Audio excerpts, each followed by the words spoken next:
الحمد لله رب العالمين والعاقبة للمتقين ولا عدوان إلا على الظالمين وأشهد أن لا إله إلا الله وحده لا شريك له ولي الصالحين وأشهد أن محمدا عبده ورسوله وصفيه من خلقه وخليله سيد الأولين والآخرين اللهم صل عليه وعلى آله وصحبه ومن اتبعهم بإحسان إلى يوم الدين أما بعد.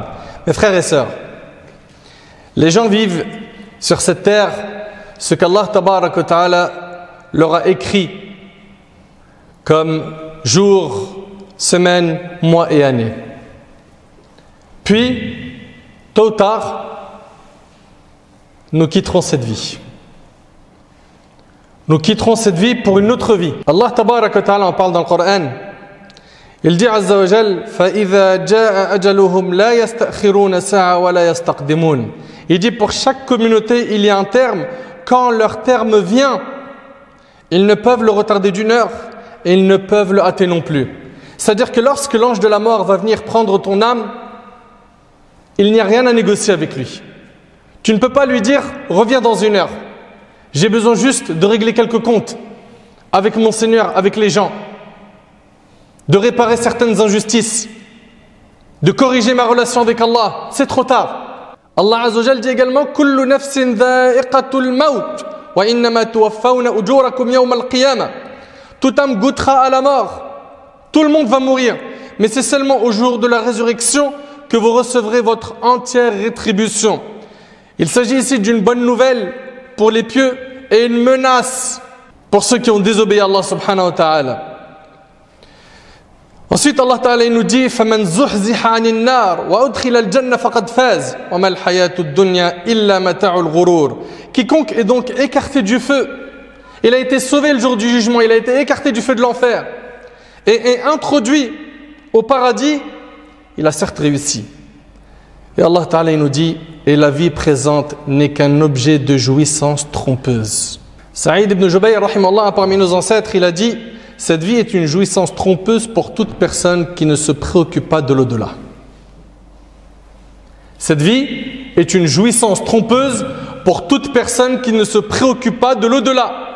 Par contre, toute personne qui est préoccupée par l'au-delà vivra heureux ici-bas et dans l'au-delà.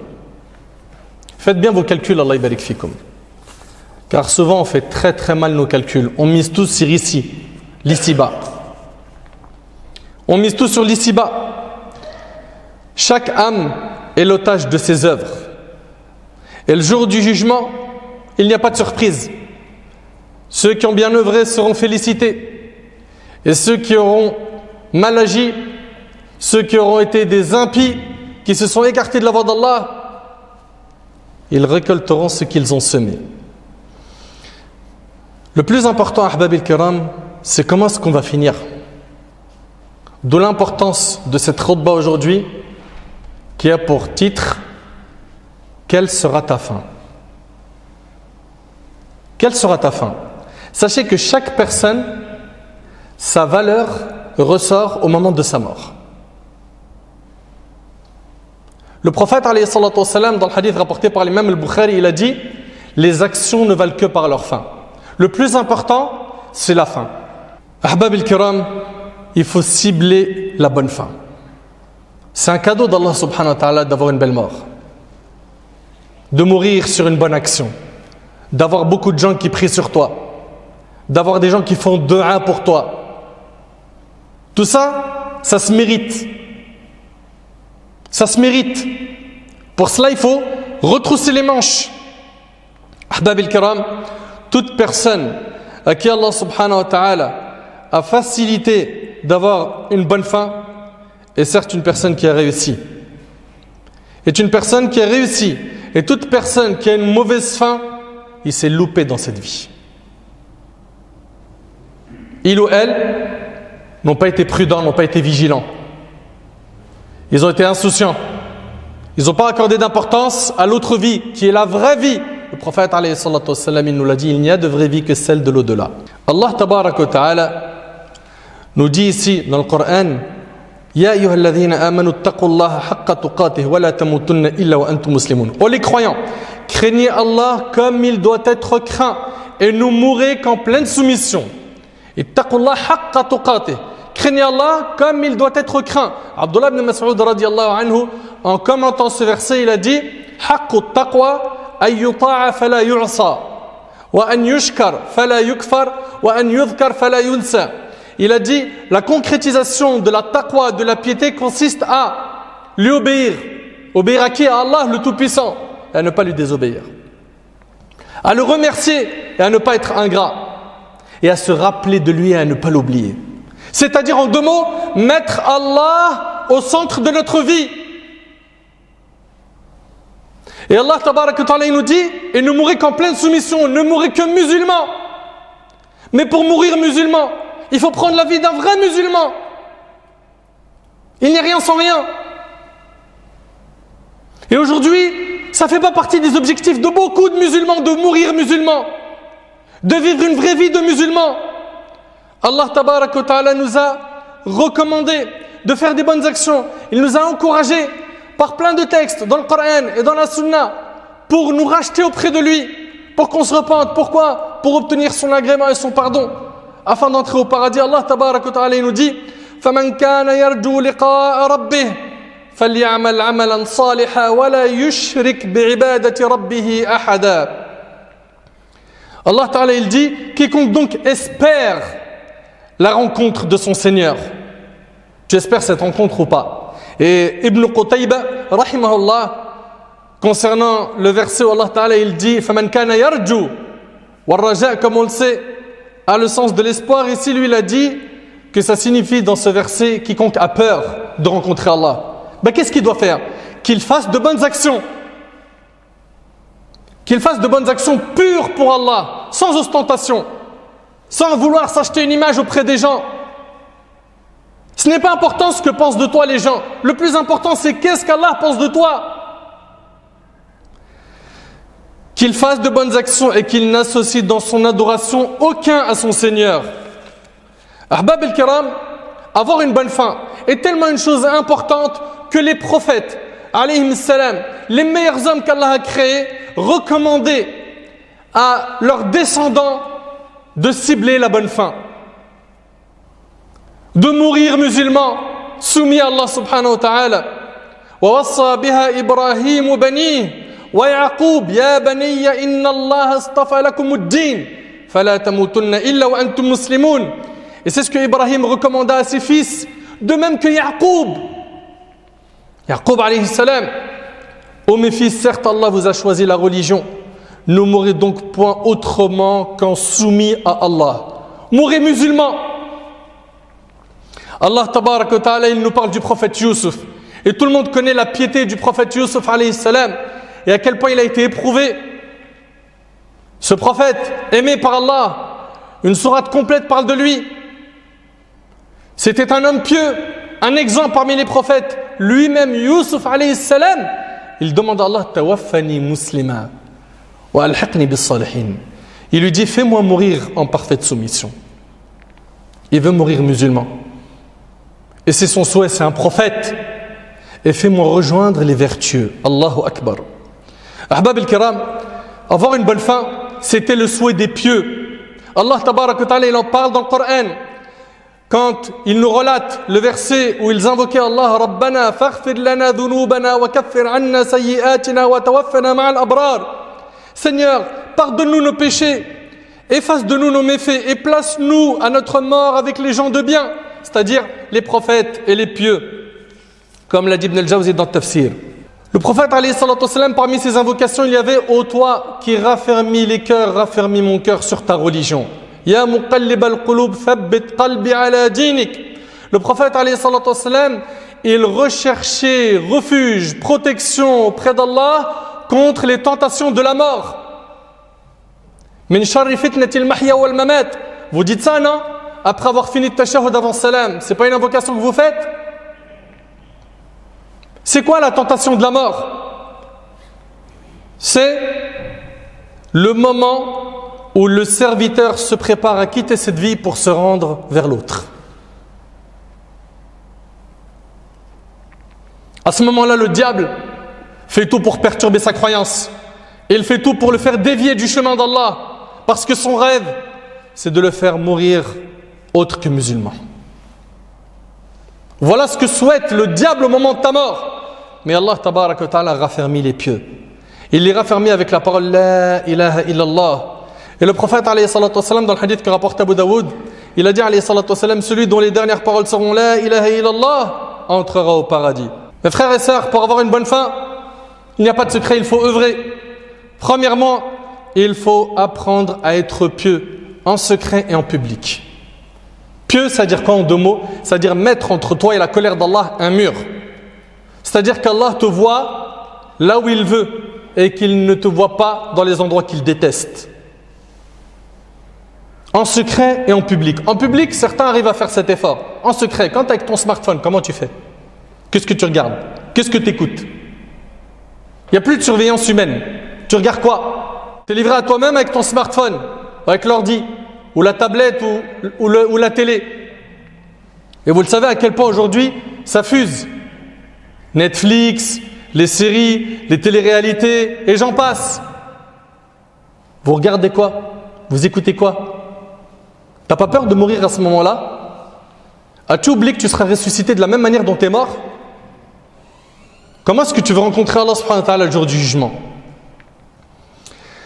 Allah tabaraka wa ta'ala, il a préparé le paradis pour les pieux. Allah azza wa jalla dit Tilka ad-darul akhirah naj'aluha lil ladhina la yuriduna 'uluwan fil ardi wala fasada wal 'aqibatu lil muttaqin. Cette demeure dernière, le paradis, nous la réservons à ceux qui ne cherchent ni à s'élever sur terre, ni à y semer la corruption. Ils ne cherchent pas à écraser les autres, à s'enorgueillir. Cependant, l'heureuse fin appartient aux pieux. L'heureuse fin, elle appartient à qui? Aux pieux. Parmi les causes d'une bonne fin, il y a al-istiqama, la droiture. On a parlé de la piété, il y a la droiture. Le fait de rester droit. Aujourd'hui, c'est un grand challenge. Les vagues qui veulent nous écarter du chemin d'Allah sont de plus en plus nombreuses. Que ce soit dans le monde réel ou virtuel. Mais il faut être prudent. Pourquoi? Parce que pour arriver à bon port, pour arriver au paradis, il va falloir que tu fasses très attention à où est-ce que tu mets les pieds. Qu'est-ce que tu écoutes? Qu'est-ce que tu prononces? Quelles sont tes envies? Qu'est-ce que tu aimes fréquenter? Etc. etc. Les pieux, Allah tabaraka wa ta'ala les raffermira. Pas de panique pour eux. Au moment de la mort, ils reçoivent des bonnes annonces. Allah tabaraka wa ta'ala nous dit يُثَبِّتُ اللَّهُ الَّذِينَ آمَنُوا بِالْقَوْلِ الثَّابِتِ فِي الْحَيَاةِ الدُّنْيَا وَفِي الْآخِرَةِ. Allah affermit les croyants par une parole ferme dans la vie présente et dans l'au-delà, tandis qu'il égare les injustes et Allah fait ce qu'il veut. Allah tabaraka wa ta'ala a annoncé la bonne nouvelle à ceux qui sont droits, que les anges, au moment de la mort, ils les raffermiront, alors que c'est un moment de panique. Allah tabaraka wa ta'ala dit Innal ladhina qalu rabbuna Allah. Ceux qui disent notre Seigneur est Allah, ils l'ont adoré lui seul, sans lui associer. Ils n'ont pas été perturbés par quoi que ce soit. Droit dans leurs bottes, fidèles à leur engagement auprès d'Allah. Thumma istaqamu, et qui sont restés sur le droit chemin. تتنزل عليهم الملائكة ألا تخافوا ولا تحزنوا الله أكبر وأبشروا بالجنة التي كنتم توعدون نحن أولياؤكم في الحياة الدنيا وفي الآخرة ولكم فيها ما تشتهي أنفسكم ولكم فيها ما تدعون نزلا من غفور رحيم. Allah subhanahu wa ta'ala nous dit ceux qui disent notre Seigneur est Allah et qui se tiennent dans le droit chemin, les anges descendent sur eux. N'ayez pas peur et ne soyez pas affligés, mais ayez la bonne nouvelle du paradis qui vous était promis. Nous sommes vos protecteurs dans la vie présente et dans l'au-delà, et vous y aurez ce que vos âmes désireront et ce que vous réclamez, un lieu d'accueil de la part d'un très grand pardonneur, d'un très miséricordieux. Ahbab el-Kiram, je m'adresse bien sûr ici à toute la communauté musulmane. Parmi nous, il y a des gens qui sont à la salah, masha'Allah, des gens qui sont pieux, des gens qui font le nécessaire pour satisfaire Allah, des gens qui veulent gonfler leur compte de bonnes actions. Je vous félicite, mais attention, que le diable ne vienne pas vous séduire, que le diable ne fasse pas que vous soyez plein de ujb, plein de fatuité. Tu commences à sentir que tu es quelqu'un, que tu as un mérite, que tu es super important. Quand même, je jeûne, je fais l'aumône, je fais beaucoup de bien, j'ai un bon comportement, etc. Et tu commences toi-même à te jeter des fleurs. Fais très attention, tu sais pourquoi? Parce que tu ne sais pas sur quoi tu vas mourir. Combien de personnes étaient pieuses et malheureusement elles ont connu la pire des morts. Soyez prudents, Allah yabarik fikum. Faites très attention. Malik ibn Dinar, rahimahullah, c'était un pieux parmi nos ancêtres. Il se levait la nuit, rahimahullah, il tenait sa barbe avec sa main et il pleurait. Puis il regardait le ciel et il disait: Ya Rab, ô Seigneur, je suis au courant, je sais qu'il y a les habitants du paradis et les habitants de l'enfer. Puis après il disait: où sera donc la demeure de Malik ibn Dinar? Et aujourd'hui il y a des gens qui sont plus que sereins et confiants alors qu'ils ne font pas le nécessaire. Ils ont été trompés par le diable. Soyez prudents, Allah yabarik fikum. Ahbab al-Karam, avec tout ce que vous venez d'entendre, je ne suis pas en train de faire passer un message qui se résume à avoir peur uniquement d'Allah. Il faut certes avoir peur d'Allah, mais il faut également avoir espoir en Allah. Le prophète alayhi salatu wassalam, dans le hadith rapporté par Muslim selon Jabir, le prophète alayhi salatu wassalam a dit, écoutez bien, 3 jours avant sa mort, que personne d'entre vous ne meurt autrement qu'en ayant une bonne opinion de son Seigneur. Pensez du bien d'Allah. Pensez qu'il va vous pardonner. Pensez qu'il va vous faire miséricorde. Pensez que Allah tabaraka wa ta'ala sera clément avec vous le jour du jugement, alors que nous ne sommes pas à la hauteur en termes de pratiques religieuses. Le prophète alayhi salatu wassalam entre chez un jeune. Ce hadith-là, il est rapporté par Tirmidhi selon Anas. Et ce jeune était en pleine agonie. Il lui a dit: comment te sens-tu? Il dit: par Allah, au messager d'Allah, j'ai espoir en Allah, mais j'ai peur à cause de mes péchés. Et c'est comme ça que doit être le croyant. Il doit adorer Allah subhanahu wa ta'ala avec espoir et avec peur, mais pas que.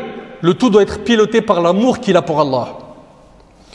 Il lui a dit: comment te sens-tu? Il a dit: par Allah, au messager d'Allah, j'ai espoir en Allah, mais j'ai peur à cause de mes péchés. Le prophète alayhi salatu wassalam lui a dit: alors, tout adorateur qui réunit dans son cœur ces deux choses, c'est-à-dire l'espoir et la crainte pendant son agonie, Allah, exalté soit-il, lui donnera ce qu'il espère et le préservera de ce qu'il craint. Parmi ce qui va te faciliter d'avoir une bonne fin, il y a le repentir sincère. Le fait d'être sincère dans son repentir. Rappelez-vous de l'homme qui a tué 100 personnes. Allah Azza wa Jal lui a pardonné, bien qu'il a fait beaucoup de grands péchés. Soyons sincères et rappelez-vous que le prophète alayhi salatu wassalam lui-même demandait pardon à Allah 100 fois par jour, dans une des versions. Qu'Allah subhanahu wa ta'ala nous accorde un repentir sincère, qu'Allah Azza wa Jal nous facilite d'avoir une bonne fin. Et sachez que c'est un cadeau, je le dis, je le répète, avoir une bonne fin, wallahi, c'est un cadeau d'Allah. Anas ibn Malik radiyallahu anhu, il rapporte que le prophète sallam a dit: quand Allah, écoutez bien, parce que c'est le dernier hadith que je vais citer, quand Allah veut du bien de son fidèle serviteur, il l'utilise. Et là, autour du prophète sallam, la question s'est posée: comment il l'utilise? Comment est-ce qu'une personne est utilisée? Et là, le prophète sallam a dit: il l'assiste à accomplir de bonnes œuvres avant sa mort. Quand Allah donc il veut du bien pour quelqu'un, il lui facilite qu'avant sa mort il fait des bonnes actions. Puis il prend son âme à ce moment-là. Nous sommes musulmans et nous sommes fiers de l'être. Nous sommes musulmans et nous espérons mourir musulmans. C'est un challenge. Aujourd'hui c'est un challenge, un grand challenge. Il va falloir que tu t'accroches à ton dîn jusqu'au dernier souffle de ta vie. Il va falloir que tu sois solide, même si tu vois des gens autour de toi abandonner le dîn ou être négligent et insouciant de plus en plus. Il va falloir que tu te rappelles tout le temps que dans ta tombe, tout commence. Rappelle-toi, mon frère, de cette première nuit dans ta tombe. Comment est-ce qu'elle sera? À quoi est-ce qu'elle va ressembler? Moi, je vous le dis, wallahi, mon cœur brûle quand je vois aujourd'hui certains, pour ne pas généraliser, de notre communauté. Car grâce à Allah Azza wa Jal, il y a beaucoup de gens, masha'Allah, qui prient, qui payent leurs zakat, qui jeûnent le mois du Ramadan, qui font le hajj, ou qui ont l'intention fermement de le faire, qui sont bons avec leurs parents, bons avec leurs voisins, qui font des efforts pour se réformer, pour propager le bien. Mais de l'autre côté, le diable a tracé une autoroute pour certains de notre umma où on les voit même plus passer, tellement ils sont rapides dans le haram. La course au m'as-tu vu sur les réseaux sociaux, la course à la vantardise, la course au like, la course à l'argent, la course à celui qui va acheter, posséder un maximum de biens matériels. Ton cœur, il ressemble à quoi? As-tu oublié qu'Allah Ta'ala a dit « Qad aflaha man zakkaha » a certes réussi celui qui l'a purifié, il a purifié son âme. Mais non, on est encore jeune mon frère, pourquoi tu nous parles de purifier son âme? Vous avez oublié que parmi les 7 catégories qui seront sous l'ombre du trône d'Allah, parmi eux il y a un jeune qui a grandi dans l'adoration d'Allah. Pourquoi est-ce que vous voulez vous priver de tous ces mérites? Pourquoi est-ce que vous apprenez pas votre histoire pour voir à quel point nos ancêtres, rahimahumullah wa radiyallahu anhum, ont fait de grandes choses en étant jeunes? Aujourd'hui, certains pensent que jeune égale péché. Non, jeune égale énergie, jeune égale je donne un max d'efforts. Pourquoi? Pour obtenir une grande place auprès d'Allah fil Jannah. Asallahu subhanahu wa ta'ala an yuhsin khatimana.